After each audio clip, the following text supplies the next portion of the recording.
Bonjour et bienvenue dans une nouvelle épisode de Exa Week avec Karen. Bonjour, Karen, manifesteur générateur 4-6 émotionnel, boosteuse de clarté et de confiance. Elodie. Projecteur, profil 5.1, autorité émotionnelle, décodeuse en design humain. Moi-même Yasmine, générateur avec le profil 6-2, autorité sacrale, votre guide de transformation.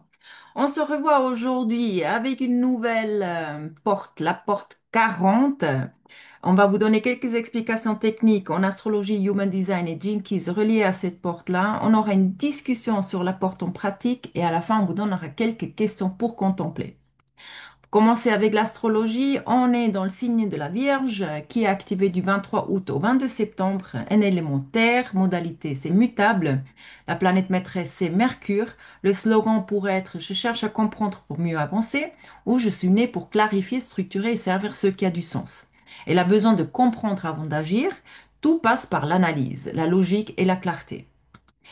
En Human Design, la porte 40, elle s'appelle la porte de la solitude qui s'active environ du 29 août au 3 septembre, ça dépend des années, attention. Elle est située dans le centre du ego, cœur. La porte harmonique, c'est la 37, l'esprit de la famille. La porte de programmation, c'est aussi la 37, l'esprit de la famille. Le canal 4037, c'est le canal de la communauté et qui fait partie du circuit tribal, le circuit de l'ego, soutien matériel et responsabilité. En Jinkies, on parle de la clé de l'art de dire non. L'ombre, c'est l'épuisement. Tu donnes sans compter, par loyauté au devoir, jusqu'à t'oublier complètement. Tu veux être forte, fiable, mais tu t'écroules intérieurement. Le don, c'est la détermination. Tu apprends à mettre des limites sacrées. Tu comprends que ta présence est un cadeau et que ton retrait est un acte d'amour. Et le sidi, c'est la volonté divine. Lorsque tu agis selon le temps divin, et non pour plaire ou servir sans sens, alors ta force devient un canal sacré, ton travail devient prière. Les filles, on passe à la porte en pratique avec la haute et basse expression discussion avec Elodie et Karen. À vous, merci beaucoup. Bon, Karen, je crois que tu l'as. Mais Euh, je l'ai 2 fois. Ouais, je l'ai cette porte. Je l'ai et il y en a pas mal. Non, mon fils, un de mes fils là. En fait, c'est une porte qui est conçue pour appartenir à une communauté. C'est vraiment la porte, et même pour en créer une. Donc, ce serait pas étonnant que les gens qui aient cette porte-là créent un groupe Telegram ou un groupe Facebook ou tout ça. Ça fait partie de l'une des portes de la solitude. Donc, on rappelle les portes de la solitude, c'est 33, 12 et 40. Donc, c'est une porte qui a besoin par moment de se retirer et elle a besoin de temps seul. C'est vraiment un besoin. Moi, c'est quelque chose qui m'avait étonnée quand j'ai vu cette porte parce que je suis pas quelqu'un de solitaire, loin de là. Et j'étais toujours dans le faire, faire, faire, mais en fait, c'était du conditionnement. Et depuis que je l'utilise à bon escient, eh ben, c'est une porte qui fait du bien parce qu'elle permet de se recentrer et de reprendre du temps pour soi. Et c'est vraiment ça, c'est vraiment une énergie pour que les gens réapprennent à se connecter à eux et à poser leurs limites. C'est une porte, voilà, c'est une porte qui est là pour ça, en fait. Euh, c'est une porte qui est tribale, donc c'est pour sa tribu et c'est pour apprendre aux gens à poser leurs limites. Qu'est-ce que j'accepte de ma communauté, qu'est-ce que j'accepte pas, en fait. C'est vraiment son don. Qu'est-ce que je peux vous dire d'autre? C'est une porte qui aime soutenir les autres. C'est très important. Alors attention quand on a une ligne 5, parce que du coup, ça peut être un peu le héros.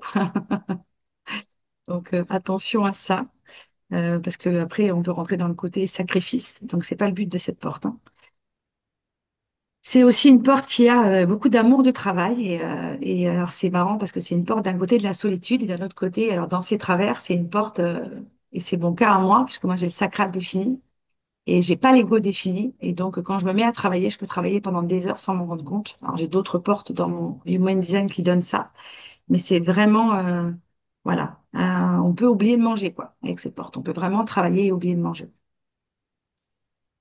Voilà, qu'est-ce que j'ai? Sacral non défini, ouais, attention pour les limites, hein. Vous pouvez avoir du mal à poser vos limites quand vous avez le sacral qui n'est pas défini avec cette porte. Moi, j'y arrive parce que le mien est défini, mais ça peut être aussi des choses. Qu'est-ce que je peux vous dire d'autre de généraliste? Je pense que j'ai fait le tour des choses généralistes sur cette porte. Je regarde mes notes si j'ai oublié quelque chose. Alors, c'est une porte qui peut aider les gens à se libérer des schémas toxiques. Voilà. Derrière ces dons. Alors après, dans les challenges, c'est une porte où les gens peuvent se sentir seuls même quand ils sont entourés. C'est un peu une porte où par moment on peut être incompris et croire que les gens ne nous comprennent jamais dans nos objectifs. Voilà. Donc on a des fois l'impression de se sentir seul. C'est pas le cas, hein. Et surtout avec ceux qu'on aime. Euh, Si, comme moi, par exemple, j'ai l'ego défini, si je passe beaucoup de temps avec quelqu'un qui a l'ego, qui je suis non défini avec défini, on peut avoir la pression à être seul. On peut ne pas oser le faire, alors que c'est important. Vraiment, je, je, je veux vraiment aller loin parce que vraiment la solitude dans cette porte, même si ça peut être dérangeant, parce que ça peut être dérangeant de la solitude, mais c'est hyper important. Euh, je crois que j'ai dit tout ce que... Est-ce que vous avez des choses à rajouter, les filles, parce que vous connaissez peut-être. Il y en a qui l'ont autour de vous, cette porte? Oui, je l'ai Ouais.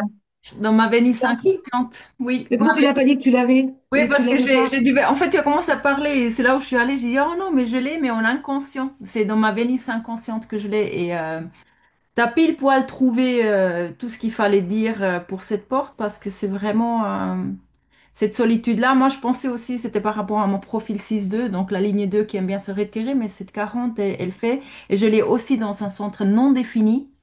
Et j'ai aussi le sacral défini comme toi. Donc, du coup, on a un petit peu le même. Et effectivement, cette solitude, ça me parle. Euh, c'est ce repos-là que je m'autorise très peu, que je commence à m'autoriser parce qu'on en a besoin. On a toujours Et en fait, l'impression. oui, c'est ce qui va reconstituer tes ressources, en fait. Ouais, ouais. Mm. Et j'ai remarqué surtout ces derniers mois, parce qu'on sait qu'on est tous dans une période où on est actif et tout au niveau business et il y a beaucoup de challenges et on veut faire, on veut travailler, travailler. Et moi, je m'oublie des fois. Donc, ça peut être des 2, 3 heures du matin sans que j'ai mangé. J'ai complètement oublié parce que je suis dans le travail et je suis à fond dedans. Et j'ai remarqué qu'en fait, il faut vraiment consciemment prendre des pauses, se retirer mais pas trop. Donc là, j'ai compris qu'en fait, mon repos, c'est en sortant et partageant avec les autres pour me ressourcer et pas me reposer seule, parce que là, il y a rien qui se passe en fait. C'est vraiment un petit peu... Mais cette solitude-là, en plus, je l'ai dans le Vénus, donc ouais, le relationnel et tout. Ouais. C'est ça. Et après, dans l'expression haute, c'est même une porte. Quand je disais au départ, et je dis que c'est une porte de la communauté, elle est vraiment là pour créer des accords au sein de la tribu, pour maintenir la paix et faire évoluer, hein. Mm. La communauté, Mm. c'est vraiment l'énergie tribale, hein. C'est vraiment pour notre communauté. Donc, comme tu disais, prendre de la ressource, ça peut être pour soi tout seul, parce que ça fait aussi du bien, mais ça peut être aussi de se ressourcer avec d'autres personnes, bien sûr. Les deux sont importants, mais c'est aussi important de savoir prendre du temps pour soi. Et tu sais, même aller plus loin, c'est totalement une porte pour moi où dans son agenda, il faut prévoir des moments où on fait rien. Oui, ouais, c'est ça. Parce Mais qu'autrement, c'est très compliqué parce qu'avec un sacral défini et voilà, c'est vraiment une porte où on peut, mais c'est hyper important d'avoir même ne serait-ce que 10 minutes, un quart d'heure, ou même tu vois, aller faire un peu à la piscine, n'importe quoi, ou aller même dans le jardin 10 minutes. Parce que en plus, toi, en plus de mémoire, ta tête et agenda non définis. tête non définie, âge non Ouais. défini. Voilà. Donc, on trouve notre inspiration quand on fait autre chose. Donc, ça permet aussi à des moments quand on est bloqué et de se dire, j'ai plus rien, d'aller prendre l'air. Ça permet de justement de voir d'autres choses et de se réinspirer, de trouver des idées. Donc, c'est hyper important. Ça, c'est mon signal en fait. Ça, c'est vraiment mon signal. C'est quand je suis. Tu peux être dans le boulot et tu t'oublies et ça va et ça roule. Et après, il y a des moments en fait où tu fais, mais tu n'arrives pas. Parce que tu as trop plein et tout. Et ça, c'est vraiment le moment. Ça, pour moi, c'est maintenant le signal. Ok, on laisse tout tomber. Je Mm. pars. À l'époque, j'avais une mauvaise conscience parce que je me disais non, il faut que je travaille, sinon je suis paresseuse, etc. Non, non, non, non, non, non. Sortir, s'amuser, rencontrer du monde, profiter, recharger les batteries. Et ensuite, d'un coup, une fois que je suis dehors et que je discute avec les gens, ça fait pium, pium, pium, pium, pium, et ça vient et on continue à travailler. Parce qu'on est encore dans une société où pour travailler, on te dit que pour si tu réussis, il faut que tu travailles dur. Et on oublie que le travailler dur, c'est pas forcément travailler de 6 heures le matin à 22 heures le soir. Mais c'est encore des choses qui sont très, très ancrées et très, très marquées. Et cette porte-là, c'est ce qu'elle te montre, en fait, c'est ce qu'elle vient travailler chez toi. C'est de te dire qu'il y a une autre façon de travailler, on peut poser ses limites et avancer sainement pour soi et sa communauté, tout en travaillant. Et du coup, ça nous permet d'être encore plus efficaces. C'est le, C'est un, on dit, hein, c'est utopique de croire que tu peux être efficace en travaillant de 6 heures à 22 heures. C'est pas possible. Le cerveau humain, il peut pas. À un moment donné, il faut qu'il déconnecte. Ouais. Mais tu as combien de personnes comme ça qui sont dans le faire, faire, faire, faire, faire? mais c'est Beaucoup. notre société, c'est notre C'est ça. conditionnement de la société. C'est pour C'est ça ça. que ça commence gentiment. Les gens commencent à comprendre qu'on peut plus continuer comme on a fait jusqu'à maintenant. Et Mm. qu'il faut en fait de la légèreté, il faut de la connexion, parce que ce qu'on a aussi fait, c'est que, je sais pas, moi je travaillais dans les bureaux, donc c'était ne parle pas seulement pendant la pause. Mais l'échange, c'est vital pour tout, Mm. pour un être humain. Donc on nous a conditionnés à pas parler, à amener une prestation. Donc, on se connecte plus, on est complètement déconnecté, on fonctionne comme des machines et on a l'impression qu'on doit fournir pour gagner. Et c'est un monstre conditionnement que maintenant, je crois qu'on commence gentiment à le briser. Ouais, ça commence gentiment, mais ça commence. Voilà, c'est le début. Ouais. Et c'est pour ça que nous, on est là et on discute de tout ça pour que les gens ils se réveillent et qu'ils se retrouvent en fait aussi, hein. Après, c'est toujours une question d'équilibre, en fait, c'est pareil, hein. C'est trouver un équilibre, hein. Et pour ça, le design humain, ben, c'est hyper aidant, en fait, hein, quand tu comprends, quand tu connais ta carte, que tu commences à comprendre tes fonctionnements. Après, tu vas les tester par des expériences dans la matière, tu vois, voir comment ça répond pour toi, et puis tu vas venir ajuster. Et du coup, ça va faire qu'après, ben, tout est plus facile, plus fluide. Alors, ça va pas enlever tous les obstacles, hein, bien évidemment, hein, mais au moins, quand ça arrive, tu vas savoir comment aussi réagir, mais Ouais. à ta manière, Mhm. Ouais, absolument. celle qui te correspond. On fait un petit résumé ou vous avez encore quelque chose à... C'est tout bon? Non, c'est bon. Alors, la porte 40 est l'élan sacré du juste effort. Ce n'est pas l'effort pour prouver, pour mériter ou se sacrifier.